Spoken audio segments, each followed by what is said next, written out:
9 राज्यों में मानसून की धमाकेदार एंट्री के बाद मौसम अभी भी तूफानी बना हुआ है। वहीं मुंबई में रिकॉर्ड बारिश हुई है, जिसके चलते मुंबई में बारिश का 35 साल पुराना रिकॉर्ड टूट चुका है। नमस्कार दोस्तों, स्वागत आप सभी का हमारे YouTube channel weather talk with Manoj में। इस बुलेटिन में हम बात करेंगे मॉनसून एक्टिविटीज़ के बारे में। आज देश के कई हिस्सों में भीषण गर्मी और लू के थपेड़ों के बीच राहत की खबर आई है, क्योंकि मानसून समय से पहले दस्तक दे चुका है। भारतीय मौसम विभाग के अनुसार 26 मई 2025 तक देश के लगभग 9 राज्यों में मानसून पहुंच चुका है। वहीं 5 राज्यों में मानसून पूरी तरह सक्रिय भी हो चुका है और लगभग 4 राज्यों में प्री मानसून से बारिश हो रही है। भारतीय मौसम विभाग के अनुसार इस बार मानसून ने सामान्य से पहले रफ्तार पकड़ ली है और अब तक यह 9 राज्यों को कवर कर चुका है। 24 मई को दक्षिण भारत में दस्तक देने के बाद मानसून ने 25 मई को मिजोरम, मणिपुर, नागालैंड, गोवा और महाराष्ट्र के कुछ हिस्सों में अपनी उपस्थिति दर्ज कराई है। इस बार महाराष्ट्र में मानसून 10 दिन पहले आ गया है, जो पिछले 35 सालों में पहली बार हुआ है। तो सबसे पहले जानते हैं भारत में वो कौन से क्षेत्र हैं जहां मानसून ने अपनी दस्तक दी है।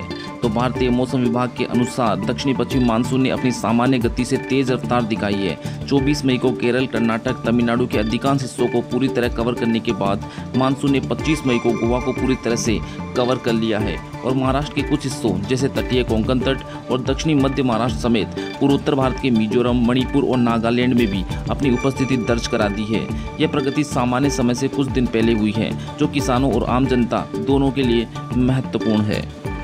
वहीं बात करें महाराष्ट्र की, तो महाराष्ट्र में 10 दिन पहले पहुंचे मानसून ने अपना रौद्र रूप दिखला दिया है, जिसके चलते महाराष्ट्र में इस बार मानसून ने 35 साल बाद तय समय से पहले दस्तक दी, जिसके चलते आमतौर पर राज्य में मानसून 5 जून के आसपास प्रवेश करता है। वहीं इस बार यह लगभग 10 दिन पहले 25 मई को प्रवेश कर गया।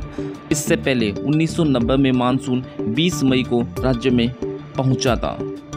आज सुबह 26 मई से ही आर्थिक राजधानी मुंबई और आसपास के इलाकों में तेज बारिश हो रही है। घने बादलों के कारण दृश्यता काफ़ी कम हो गई है, जिसके चलते सुबह 10 बजे भी लोगों को गाड़ियों की हेडलाइट जलाकर ड्राइव करना पड़ रहा है। कम दृश्यता का असर विमान सेवाओं पर भी पड़ रहा है। कुछ उड़ानों में देरी की भी खबर है।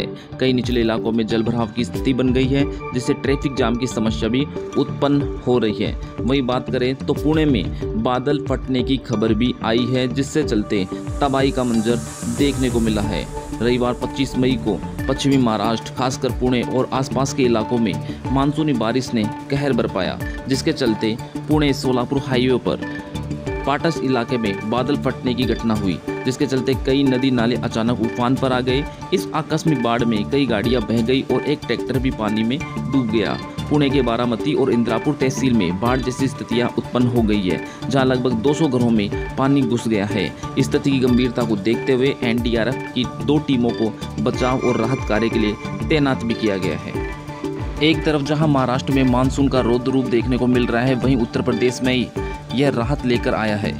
भारतीय मौसम विभाग के अनुसार आज 26 मई यूपी के लगभग 27 जिलों में आंधी बारिश का येलो अलर्ट जारी किया गया है। खास बात यह है कि पिछले 15 सालों में यह पहला मौका है जब नौतपा के 9 दिनों में एक दिन भी लू नहीं चली।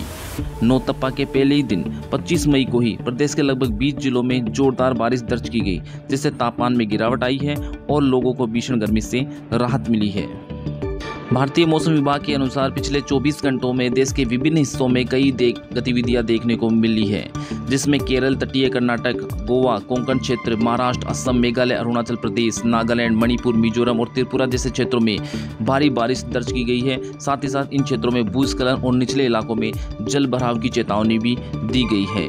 वहीं बात करें उत्तर भारत, पंजाब, हरियाणा, दिल्ली, एनसीआर, राजस्थान के कुछ हिस्से, पश्चिमी उत्तर प्रदेश, उत्तराखंड और हिमाचल प्रदेश में आंधी तूफान और तेज हवाएं चलने की पूर्ण संभावनाएं बनी है, जिनकी सामान्य गति 40 से 60 किलोमीटर प्रति घंटे तक हो सकती है। बात करें मध्य भारत की, तो मध्य भारत में मध्य प्रदेश, छत्तीसगढ़ और विदर्भ, महाराष्ट्र में, वहीं पूर्वी भारत में बिहार, झारखंड, पश्चिम बंगाल, उड़ीसा, दक्षिणी भारत की बात करें तेलंगाना, आंध्र प्रदेश के तटीय इलाके और आंतरिक कर्नाटक भाग में ओलावृष्टि की पूर्ण संभावना भी बनी है। अगर हम पहाड़ी क्षेत्रों की बात करें तो उत्तराखंड, हिमाचल प्रदेश, पंजाब के उत्तरी भाग, हरियाणा और उत्तरी राजस्थान के कुछ अलग अलग भागों में मुख्य रूप से ओलावृष्टि की भी संभावनाएं बन रही है, लेकिन पश्चिमी राजस्थान के कुछ हिस्सों में लू की स्थिति बनी रहेगी। हालांकि इसकी तीव्रता में कुछ कमी आ सकती है।